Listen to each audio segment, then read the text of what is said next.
بسم اللہ الرحمن الرحیم 15 جمادی الاول روز ولادت بسعادت امام علی بن حسین علیہ السلام ہے، جو کہ ہمارے چوتھے امام ہیں۔ امام زین العابدین علیہ السلام 38 ہجری میں 38 ہجری میں اس دنیا میں تشریف لائے۔ مدینہ منورہ آپ کی جائے ولادت ہے۔ آپ کے والد ماجد حسین بن علی علیہ السلام ہیں، اور آپ کی والدہ ماجدہ جو ہیں وہ شاہ زنان بنت یزدجرد ہیں۔ اور امام علیہ السلام جب اس دنیا میں تشریف لائے اس وقت آپ کے دادا علی ابن ابی طالب علیہ السلام کی ظاہری خلافت کا دور تھا۔ آپ نے 2 سال تک اپنے دادا علی ابن ابی طالب علیہ السلام کی شفقت کو بھی حاصل کیا، اور جیسا کہ ایک حدیث مبارکہ جو کہ ہر مسلک ہر مسلمان کے نزدیک مستند ترین حدیث ہے، من مات لم یعرف امام زمانہ ہی مات میتۃ جاہلیہ، کہ جو زمانے کے امام کو نہیں پہچانتا وہ جہالت کی موت مرتا ہے۔ تو اس لیے ہر امام اپنے بعد والے امام کا تعارف کروا کے گئے تاکہ امت مسلمہ جو ہے وہ صراط مستقیم پہ رہے اور صحیح حجت خدا کی پہچان کرتے رہیں۔ لیکن اس کے باوجود بھی ایسا ہوتا رہا کہ اس مسلم امت جو ہے یہ شک و تردد کا شکار ہوتے رہے، اور محبان اہل البیت علیہم السلام شک میں پڑتے رہے۔ اکثر تو سیدھے راستے پہ رہے، لیکن کچھ جو تھے وہ امامت کے حوالے سے صحیح امام کی پہچان نہ کر سکے۔ تو اس لیے اللہ نے جن کو اپنی حجت بنایا، جن کو اپنے اوصیاء بنایا، ان کو اللہ نے کچھ ایسی چیزیں عطا کی تاکہ لوگ سیدھے راستے پہ رہیں اور امام برحق کی پہچان میں غلطی نہ کریں۔ ان میں سے ایک چیز جو اللہ نے ان چیزوں میں سے ایک یہ ہے کہ اللہ نے اپنے اوصیاء کو علم غیب عطا کیا،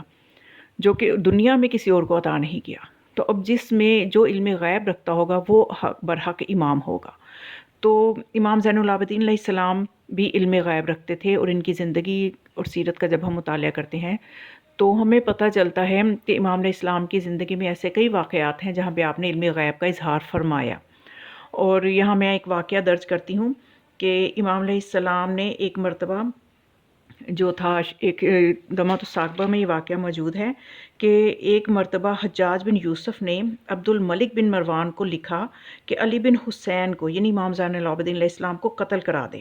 اور جواب میں عبد الملک نے لکھا کہ خبردار، علی تو علی رہا، کسی بھی ہاشمی کے خون سے ہاتھ مت رنگنا۔ آل ابو سفیان کا شر دیکھ لے کہ ان کی حکومت بنی ہاشم کے خون کے بعد کتنا عرصہ چلی۔ جس وقت عبد الملک کو خط روانہ کیا اسی وقت امام سجاد علیہ السلام کا خط عبد الملک کو ملا، تو اس میں آپ نے لکھا ہوا تھا کہ بنی ہاشم کے خون نہ کرنے کا حکم دینے کا شکریہ، تیری یہ احتیاط اگر اسی طرح رہی تو تیری حکومت کا زمانہ طویل ہوگا اور تیری زندگی بھی دراز ہوگی۔ یعنی عبد الملک نے حجاج بن یوسف کو ابھی خط لکھا ہی ہے، اس کا جواب لکھا ہی ہے کہ بنی ہاشم کے کسی جوان سے بھی تم اپنے خون کے ہاتھ رنگنے کا اپنے ہاتھوں کو کے خون سے اپنے ہاتھ رنگنے کا نہ سوچنا۔ تو ابھی یہ بات صرف حجاج اور عبد الملک بن مروان کے درمیان ہی تھی کہ امام علیہ السلام کا خط پہلے ہی شکریہ کا عبد الملک کو پہنچ گیا، کہ ابھی وہ جواب حجاج بن یوسف کے پاس بھی نہیں پہنچا۔ لیکن امام کے علم غیب کی یہ دلیل ہے کہ امام نے اس کو پہلے ہی خط جب اس کے پاس پہنچا تو پھر وہ بہت حیران ہوا کہ ابھی تو یہ بات کسی کو پتہ نہیں ہے، اور شکریہ کا خط مجھے علی بن حسین کی طرف سے موصول ہو رہا ہے۔ تو وہ اس بات پہ بہت حیران ہوا کہ ان کو کیسے علم ہو گیا کہ مجھے اس طرح کا کوئی خط آیا ہے اور اس کا میں نے یہ جواب دیا ہے۔ تو اس سے یہ پتہ چلتا ہے کہ اور بھی بے شمار واقعات ہیں جس میں امام علیہ السلام کے علم غیب کا پتہ چلتا ہے، اور ہر امام کا دن منانا ہمارے لیے ضروری ہے، اس لیے کہ ہم ان کی سیرت سے کچھ چیزیں سیکھ سکیں۔ تو آج میں امام زین العابدین علیہ السلام کی سیرت کے حوالے سے بھی کچھ چیزیں سامنے رکھوں گی، کہ ایک تو یہ کہ امام علیہ السلام غیبت کرنے والوں کو بہت ہی ناپسند فرماتے تھے، اور آپ کے حلم کا یہ عالم تھا کہ ایک مرتبہ آپ ایک جگہ سے گزر رہے تھے تو چند لوگ آپ کی غیبت کر رہے تھے، یعنی امام علی بن حسین علیہ السلام کی غیبت کر رہے تھے۔ آپ رکے اور فرمایا کہ آپ لوگ جو کچھ بھی کہہ رہے ہو اگر سچ ہے تو دعا ہے کہ اللہ مجھے معاف فرمائے، اور اگر غلط ہے تو اللہ آپ لوگوں کو معاف فرمائے۔ یعنی آپ نے انہیں بد دعا نہیں دی بلکہ ان کے لیے بھی دعا کا ہی اہتمام کیا۔ تو آپ کی اس سیرت سے، حلم سے لوگ متاثر ہو کے مذہب حقہ کو قبول کر لیتے تھے۔ پھر اس کے علاوہ خاص طور پہ امام علیہ السلام کی زندگی میں طالب علموں کے لیے ہمیں جو چیز ملتی ہے، امام علیہ السلام کے لیے بارے میں ہمیں ملتا ہے کہ جب کبھی کوئی طالب علم آپ کے پاس آتا تو آپ علیہ السلام کھڑے ہو کر اسے خوش آمدید کہتے، اور فرماتے کہ تمہاری وصیت تو رسول کونین صلی اللہ علیہ وآلہ وسلم نے فرمائی ہے کہ جب کوئی طالب علم گھر سے نکلتا ہے، تعلیم کی غرض سے گھر سے نکلتا ہے، تو زمین پر موجود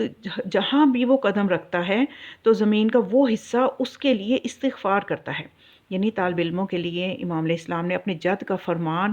ہم تک پہنچایا کہ اب جو بھی طالب علم، آپ بھی جیسے گھر سے نکلتے ہیں، علم حاصل کرنے کے لیے نکلتے ہیں، تو آپ کے قدموں کی زمین جو ہے وہ آپ کے لیے استغفار کرتی ہے۔ اس سے زیادہ ہمیں کیا فضیلت چاہیے کہ ہم علم کے حصول کے لیے کوشش کریں اور علم کے حصول کے لیے لگن کے ساتھ گھر سے نکلیں۔ اور پھر امام علیہ السلام کی عبادت کا یہ عالم تھا کہ امام علیہ السلام کو عبادت سے اتنی محبت تھی کہ آپ ایک شب میں کئی کئی ہزار رکعت نماز پڑھا کرتے تھے، دن میں روزے سے رہتے تھے۔ اور اس طرح سے امام علیہ السلام کی جو زندگی میں ایک چیز غالب تھی وہ یہ تھی کہ آپ کی شدت غم کا بہت آپ پہ غلبہ تھا، کیونکہ آپ نے چونکہ واقعہ کربلا کے عینی شاہد ہیں، اپنی آنکھوں سے آپ نے دیکھا، کیونکہ آج ہم نے دیکھا نہیں، صرف پڑھا ہے، سنا ہے، تو ان واقعات کی شدت ہمارے اندر غم کی موجود ہے ان کی وجہ سے۔ تو امام علیہ السلام نے تو ان تمام واقعات کو اپنی آنکھوں سے دیکھا تھا۔ تو امام علیہ السلام کی زندگی میں غم کی شدت کا یہ عالم تھا کہ کبھی بھی آپ کی آنکھوں سے آنسو خشک نہیں ہوتے تھے، یہاں تک کہ آپ کے غلام نے ایک مرتبہ عرض کی کہ مولا آپ اس قدر کیوں روتے ہیں؟ تو امام علیہ السلام نے فرمایا کہ یعقوب کا ایک بیٹا جدا ہوا تھا اور اسے علم بھی تھا کہ وہ زندہ ہے، مگر اتنا روئے تھے کہ ان کی آنکھیں جو تھیں وہ نابینا ہو گئی تھیں، اور میں نے 27 اہل البیت علیہ السلام کے لاشیں گرم ریت پر دیکھ کے آیا ہوں، جن میں سے ہر ایک فخر یوسف تھا، بھلا میرا گریہ کب ختم ہو سکتا ہے؟ تو یہ امام علیہ السلام کی سیرت تھی، غریبوں سے محبت، اور رات کی تاریکی میں بغیر کسی کو پتہ نہ چلے امام اپنی پشت پہ غذا لاد کے، بوریاں اناج لاد کے اور پیسے اور ہر طرح کی ضروریات کا سامان لے کے غریبوں کے گھروں کے دروازوں کے آگے رکھ آتے تھے۔ تو اس طرح سے یعنی امام علیہ السلام کی سیرت پہ چلنے کی خداوند متعال ہمیں بھی توفیق عطا فرمائے، اور ان حقیقی اوصیاء الہی کی ہمیں ذکر کرنے کی توفیق عطا فرمائے، تاکہ ان کے ذکر کرنے کے ذریعے سے ہماری زندگی میں بھی برکتیں آئیں۔ السلام علیکم ورحمۃ اللہ وبرکاتہ۔